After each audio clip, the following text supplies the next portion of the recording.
Un saludo, estimados estudiantes, en esta semana 7. Semana 7, el tema para tratar y considerar es calor y calorimetría. Es un tema de mucha importancia para la ingeniería, puesto que hay procesos en los cuales se involucra lo que es esta energía llamada calor y los medios para poder determinar, ¿no?, algunas magnitudes relacionadas con el calor y con la transferencia de calor. Usaremos la temperatura como una magnitud, ¿no?, que va a cuantificar, ¿no?, la energía llamada calor, ¿no? Entonces nos va a servir de referencia para poder ver los procesos y cuantificar, ¿no?, las energías que se presentan en determinados procesos.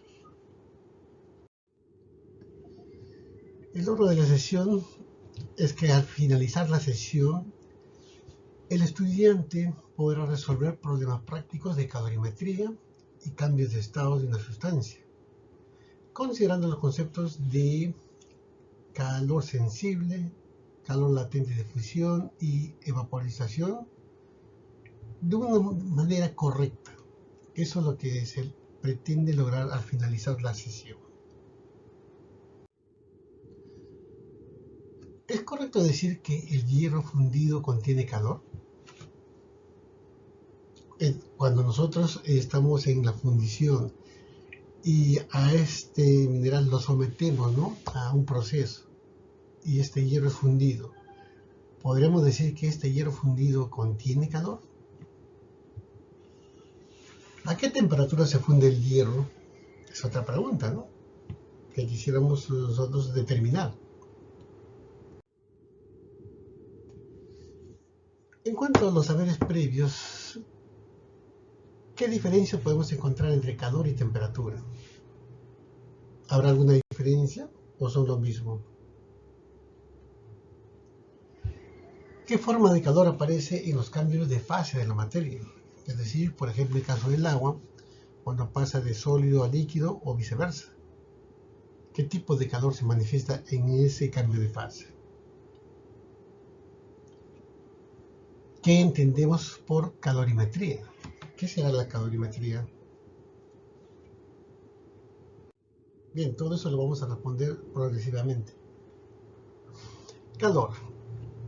A veces asociamos el término de calor con temperatura, decimos que es lo mismo, ¿no? Entonces, cuando una persona en verano tiene, ¿no?, sensación, ¿no?, de una temperatura mayor, dice tiene calor. Tiene una temperatura un poco elevada y dice tiene calor. ¿Pero será cierto eso? Entonces, calor lo vamos a definir como una energía en tránsito.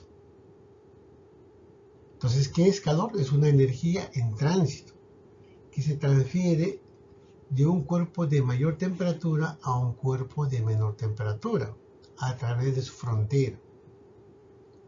El calor puede causar, por ejemplo, dilatación de los cuerpos.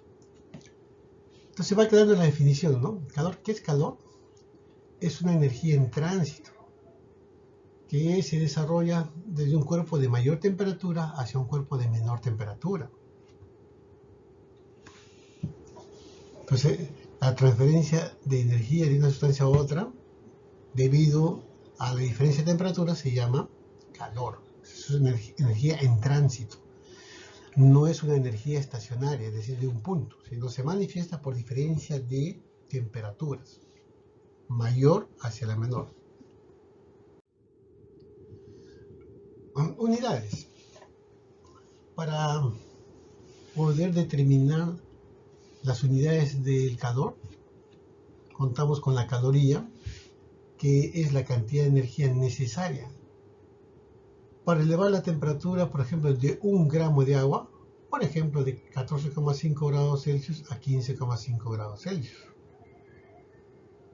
En la unidad térmica británica, BTU, es la cantidad de energía necesaria para elevar la temperatura de 1 libra de agua de 63 grados Fahrenheit a 64 grados Fahrenheit. Ese es un BTU, ¿no?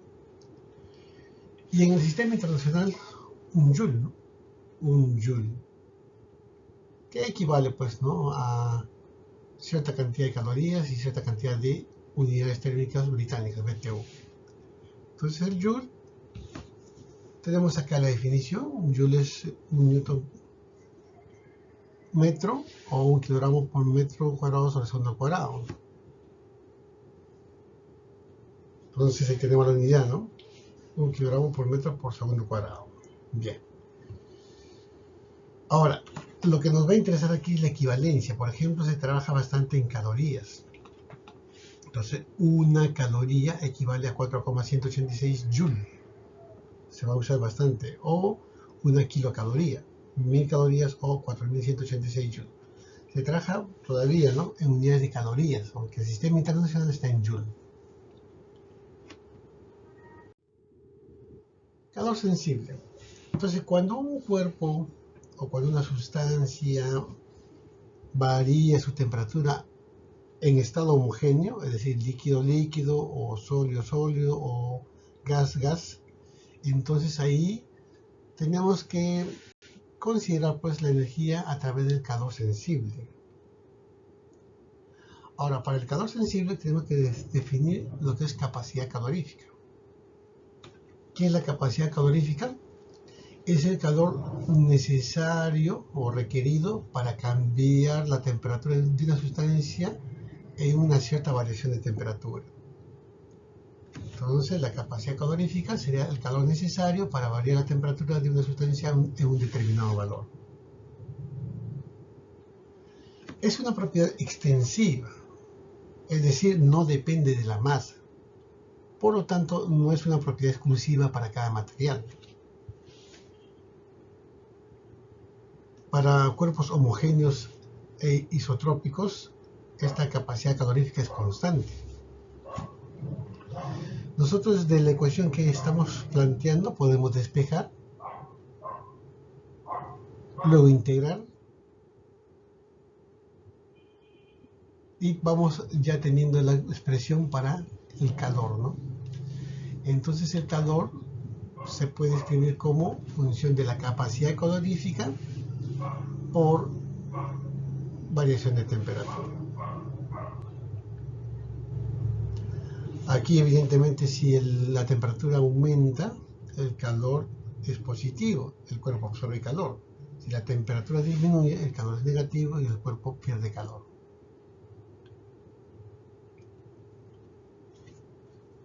Capacidad calorífica específica, o también llamada calor específico. Es la capacidad calorífica por unidad de masa. Entonces aquí tenemos, ¿no?, la capacidad calorífica por unidad de masa se define como el calor específico. Entonces aquí reafirmamos entonces el calor específico es el calor requerido por cada unidad de masa m de una sustancia para cambiar su temperatura en un cierto intervalo de variación de temperatura. Entonces nosotros podemos, despejando la expresión anterior, indicar que la capacidad calorífica es igual a la masa por el calor específico. Y si nosotros despejamos, podemos tener esta expresión, ¿no?, que el calor específico es 1 sobre la masa por la capacidad calorífica, que está expresado como el diferencial de calor entre el diferencial de temperatura. Esta es una propiedad intensiva, es decir, depende de la masa, por lo que es representativa de cada material. O sea, cada material va a tener su calor específico. Para cuerpos homogéneos e isotrópicos, el calor específico es constante. Entonces, despejando de esa expresión última, esa ecuación última, luego integrando, tendremos esta expresión que vamos a usar nosotros para determinar el calor sensible. El calor sensible será función de la masa del cuerpo, calor específico de este cuerpo por la variación de temperatura. Esto en el estado homogéneo, ¿no?, es decir, sólido, sólido, líquido-líquido o gas-gas. En esos estados se aplicará pues el calor sensible. Ahora, también podemos definir lo que es capacidad calorífica molar. Entonces, en este caso es el calor requerido por cada unidad de cantidad de sustancia N, o para cambiar la temperatura o para variar su temperatura, ¿no? En un intervalo de temperatura delta sub T. Entonces aquí la capacidad calorífica molar es la cantidad de calor necesario para variar su temperatura de una sustancia por cada unidad de sustancia N, ¿no? C sub M. Para cuerpos homogéneos isotrópicos, C sub M es constante. Entonces aquí, despejando de la ecuación, d de Q es igual a N C sub M por d de T, diferencial de T.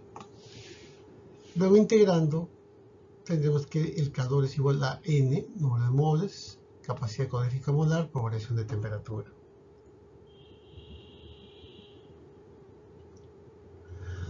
Aquí, bueno, recordando que la masa es el número de moles por el peso molecular, y podemos aquí indicar, ¿no?, que la diferencial de calor es igual a masa por calor específico por diferencial de temperatura. Acá se hace, ¿no?, un contraste, ¿no?, con la última expresión. Y luego comparamos, bueno, comparamos ambas expresiones que habíamos visto. Ahí vemos, ¿no?, la relación que existe entre las expresiones que hemos definido, y la capacidad calorífica molar será igual pues al peso molecular de la sustancia por el calor específico. En el caso del agua, capacidad calorífica molar del agua, sabemos que su peso molecular es 18, ¿no?, gramos por mol, trabajando en mol. Y en kilomol 0,0180 kilogramos por mol. Entonces su capacidad calorífica molar sería su peso molecular por su calor específico, ¿no? Y al final tendríamos ahí su capacidad calorífica molar del agua, que sería 75,42 Joule por mol Kelvin.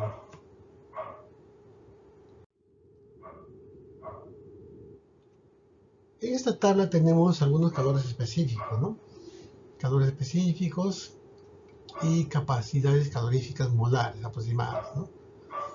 Nosotros trabajamos bastante con calores específicos. Por ejemplo, aquí el agua, ¿no?, es 4186, el agua. También trabajamos pues con el hielo, ¿no? El hielo, es 2100 Joule por kilogramo Kelvin. Y así, entonces acudiremos a esta tabla para obtener algunas capacidades, ¿no?, o calores específicos que se requieran para los ejercicios. Transferencia de energía. Acá tenemos, por ejemplo, un sistema en el cual tenemos en la parte superior un dispositivo que puede ser un calorímetro, y en la parte inferior la energía que se le está suministrando. Entonces, para que la energía en forma de calor se transfiera de un cuerpo a otro, ambos cuerpos deben tener distinta temperatura. Cada una debe presentar una facilidad o una resistencia a esta transferencia energética, a esta transferencia de calor. Comparando, por ejemplo, dos materiales, si tuviésemos el recipiente de vidrio y también tuviésemos agua al interior, el agua tiene alto calor específico, 4,186 Joule por gramo Celsius. Y el vidrio tiene un bajo calor específico, 0,84 Joule por gramo Celsius. Ahora, como un dato adicional, para un gas dado, el calor específico a presión constante y el calor específico a volumen constante son diferentes. Que para un sólido y un líquido son aproximadamente iguales. Entonces, los calores específicos, ¿de qué van a depender? De que se esté trabajando a presión constante y a volumen constante. Esto va a ser muy importante cuando se vea el tema de termodinámica.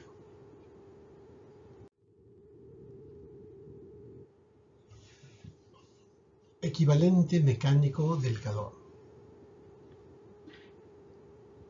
Aquí observamos, ¿no?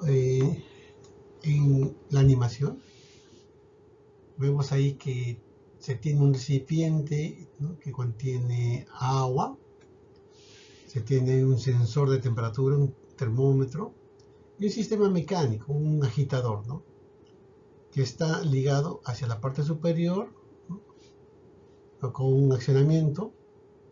A la derecha también un sistema mecánico de una pesa que desciende. Entonces aquí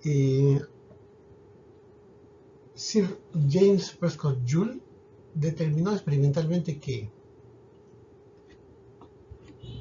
el aumento de temperatura que se genera en este fluido, agua, es directamente proporcional al trabajo realizado al descender el bloque a una distancia o una altura h.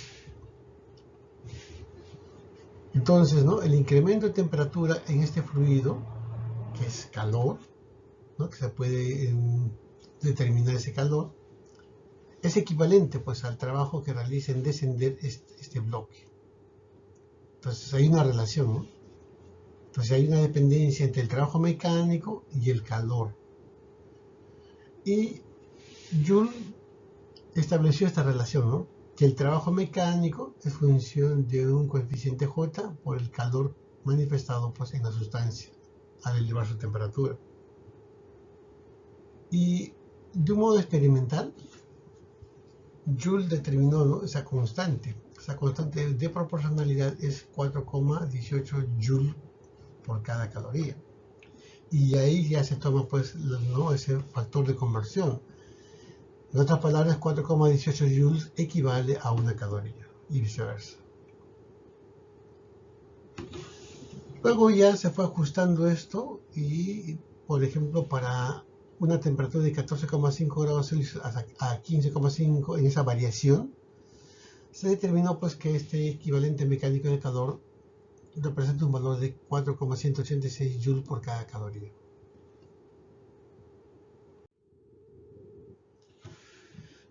Bien, ahora vamos ya indicando los cambios de fase. Para los cambios de fase, vamos analizando desde sólido a líquido, fusión, de líquido a vapor, vaporización, y desde sólido directamente hasta vapor, sublimación. Y en los procesos reversibles o inversos, de vapor a líquido, condensación, de líquido a sólido, solidificación, y de vapor directamente a sólido, sublimación inversa. Estos procesos son reversibles, es decir, podemos pasar de uno hacia otro, según se indica ahí en las flechas. Para los cambios de fase, es decir, cuando se pasa, por ejemplo, de sólido a líquido, o de líquido a vapor, o los inversos, se define el calor de transformación o el calor de cambio de fase. Este calor depende de la masa, es más si absorbe calor y es menos si libera calor. Masa por un calor de transformación o calor latente. Este depende de la presión.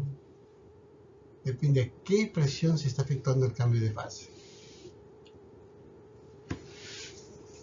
Ahora, equilibrio de fases. Distintas fases de un mismo material pueden coexistir a una determinada temperatura. Por ejemplo, en el caso del agua, ¿no? El hielo sólido y el líquido coexisten a 0 grados Celsius. Cambio de fase presenta cambio de volumen y densidad, no varía la temperatura, tampoco la presión. En el caso que absorción del calor es endotérmico y en caso que pierde calor es exotérmico.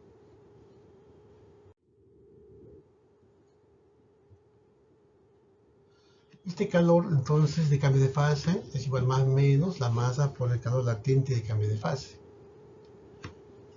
En el caso, ¿no?, de el agua, este calor latente de fusión o calor de transformación, cambio de fase para el agua, tenemos dos valores ahí importantes. 3,34 por 10 a la quinta joules por kilogramo o aproximadamente 80 calorías por cada gramo. Son estos valores los que se usa bastante. Esto en caso de cambio de fase de sólido a líquido y viceversa. En el caso para el agua también, en el proceso de cambio de fase de vaporización a condensación y viceversa, el valor de calor latente de vaporización es 2,256 por 10 a la sexta joule por kilogramo o aproximadamente 540 calorías por cada gramo. Son valores que se va a usar pues en los cambios de fase.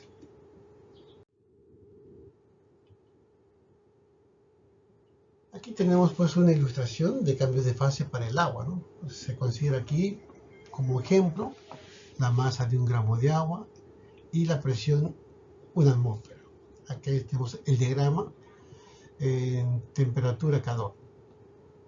Nosotros para este caso, por ejemplo, empezamos con el hielo, 1 gramo de hielo que se encuentra a menos 30 grados Celsius. Le suministramos calor y llegamos a la temperatura de cambio de fase que es 0 grados Celsius. Hasta ahí se ha suministrado 15 calorías.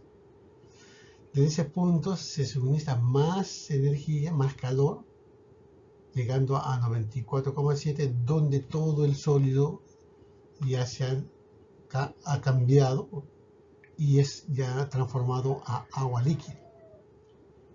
Es agua en otras palabras, ¿no? Ya no es hielo, sino es agua, como líquido. Desde ese punto se sigue suministrando más energía, llegando hasta 194,7, donde es el límite, ¿no?, de cambio de fase del líquido para vapor. Desde ese punto se sigue suministrando más energía en forma calorífica, llegando a 734,7 calorías, donde todo el líquido se ha transformado en vapor. Y desde el punto E, terminado el cambio de fase, y ya se tiene el fluido o la sustancia con cambio de fase, entonces ya es vapor. Y si seguimos suministrando más energía, digamos por ejemplo aquí a 744,3 calorías suministradas, entonces ya obtenemos vapor sobrecalentado.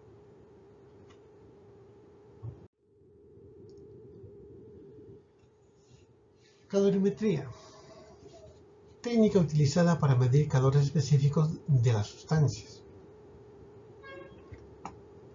Aquí podemos entonces tener dos calores. Calor sensible, cuando el cambio de temperatura, usaremos la expresión calor igual masa, calor específico, variación de temperatura. Y el calor latente cuando hay cambio de fase. El calor es igual aquí en más menos masa, calor latente de cambio de fase. Ahora, para trabajar en la calorimetría necesitamos de un dispositivo llamado calorímetro. El calorímetro es un dispositivo que sirve para medir las cantidades de calor suministradas o recibidas por los cuerpos. Se utiliza principalmente para determinar el calor específico de un cuerpo, así como para medir las cantidades de calor que se liberan o absorben los cuerpos. Si los cuerpos que conforman el sistema están aislados de su entorno a través de un calorímetro, este dispositivo, pueden alcanzar un equilibrio térmico. Si es que alcanzaron el equilibrio térmico, entonces se cumplirá, ¿no?, que el calor ganado por un sistema más el calor perdido es igual a cero. La sumatoria algebraica de calores es igual a cero. Principio fundamental de la calorimetría. Ahora, se acostumbra también trabajar con un equivalente, porque el calorímetro también tiene un calor específico, entonces se acostumbra a representar ese calor específico del calorímetro como un equivalente en agua, es decir, como si fuese agua, ¿no? Entonces, el equivalente en agua de un calorímetro es la masa hipotética del agua capaz de ganar o ceder igual cantidad de calor que un calorímetro al experimentar igual variación de temperatura, es decir, como si fuese agua, ¿no? Entonces, la capacidad calorífica de esta agua hipotética es equivalente a la capacidad calorífica del recipiente. Para esto se plantea esta ecuación: calor equivalente en agua es igual al calor del calorímetro. Calor equivalente en agua, variación de temperatura, calor del calorímetro, capacidad del calorímetro por variación de temperatura,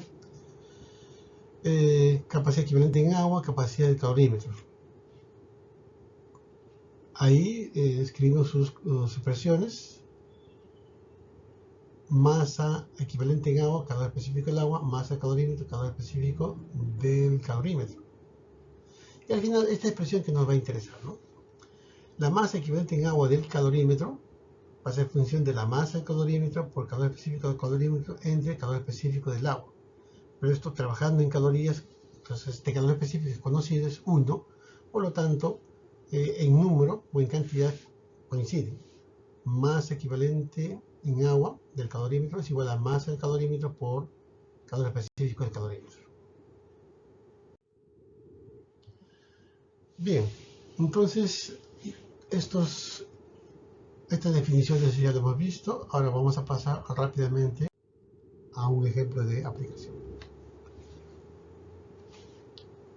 Dice, ¿qué masa de vapor inicialmente a 130 grados Celsius se necesita para calentar 200 gramos de agua en un recipiente de vidrio de 100 gramos de 20 grados Celsius a 50 grados Celsius? Es decir, por un lado tenemos vapor a 130 grados Celsius y por otro lado tenemos agua a 20 grados Celsius en un recipiente de vidrio. Pues aquí lo que va a pasar es que el vapor tiene que descender, ¿no? Tiene que descender de 130 hasta 50 grados Celsius. Y el agua con el recipiente de vidrio tiene que ascender, tiene que ganar calor para llegar a 50 grados Celsius. Pues acá tenemos los datos: calor específico del vidrio, 837 joules por kilogramo Celsius; calor específico del vapor de agua, 2010 joules por kilogramo Celsius; calor específico del agua, 4186 joules por kilogramo Celsius; calor latente de cambio de fase de vapor del agua, 2,26 por 10 a la sexta joules por kilogramo. Bien, entonces aquí tenemos que enfriar el vapor, o sea, se va a enfriar para llegar a la temperatura de 50 grados Celsius. Entonces, como está en estado de vapor, aplicamos el calor sensible, calor 1, masa, calor específico, variación de temperatura.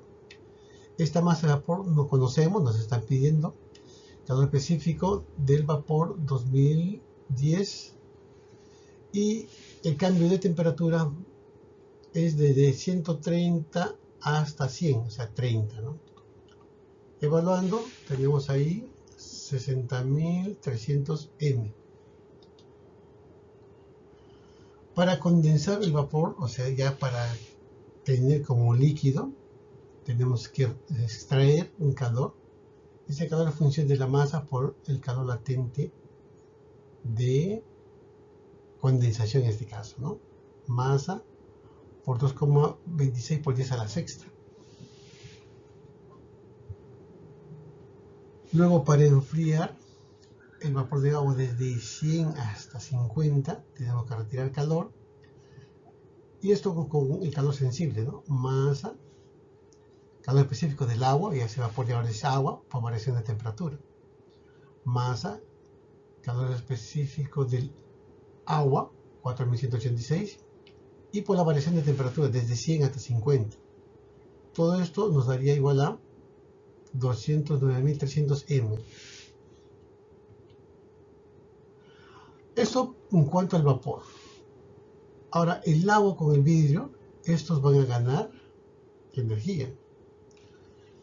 Entonces, para ellos aplicamos un calor, masa del agua, calor específico del agua por variación de temperatura del agua.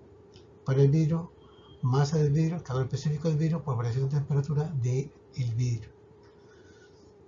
Para el agua, 200 gramos lo pasamos a kilogramos, 0,2.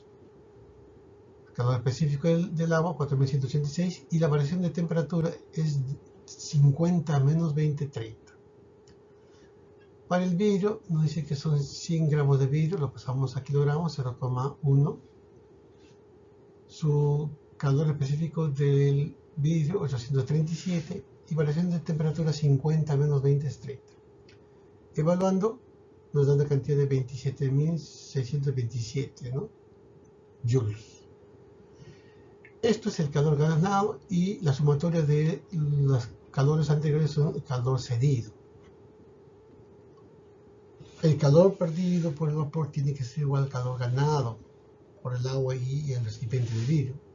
Entonces hacemos la sumatoria, 603.000 o 60.300 M más esta expresión segunda lo ponemos como 2.260.000 M más 209.300 masa es igual a 27.627. Entonces aquí ya es cuestión algebraica y resolviendo tenemos que la masa que se requiere es de 10,9 gramos.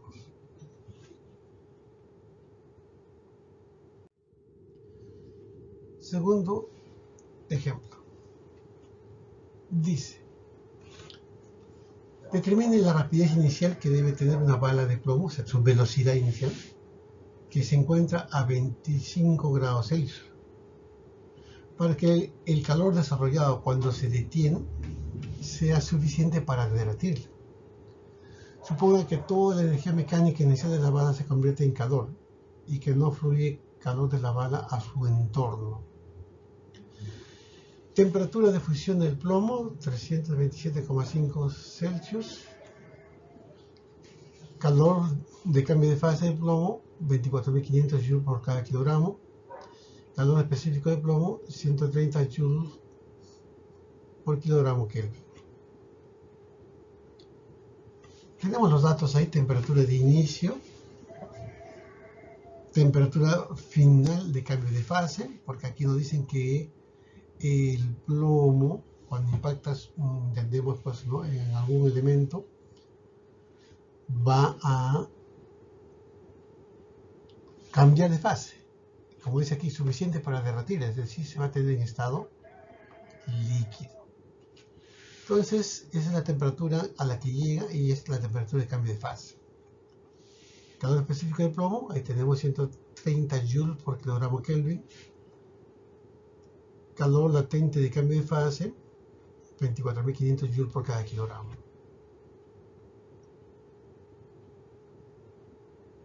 ¿Solución? Entonces aquí nos dice el ejercicio que todo el calor generado es función de la energía cinética que se ha desplegado. Calor, masa, que multiplica el calor específico por variación de temperatura más el calor latente de cambio de fase. Energía cinética, 1 medio masa por velocidad al cuadrado. Entonces ahí tenemos desarrollado la expresión para calor, masa, calor específico, variación de temperatura, masa por calor latente de cambio de fase. Es igual a 1 medio masa por velocidad al cuadrado. La velocidad nos están pidiendo determinar. Aquí nuevamente lo agrupamos y luego reemplazamos, ¿no? Se cancelan las masas por ser la misma.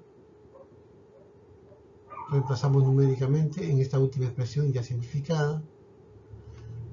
Calor específico del plomo en estado sólido, 130, variación de temperatura, 327,5 menos 25, más el calor latente de cambio de fase, 24.500, es igual a 1 medio la velocidad al cuadrado. Evaluando, la velocidad solicitada es igual a aproximadamente a 357 metros por segundo.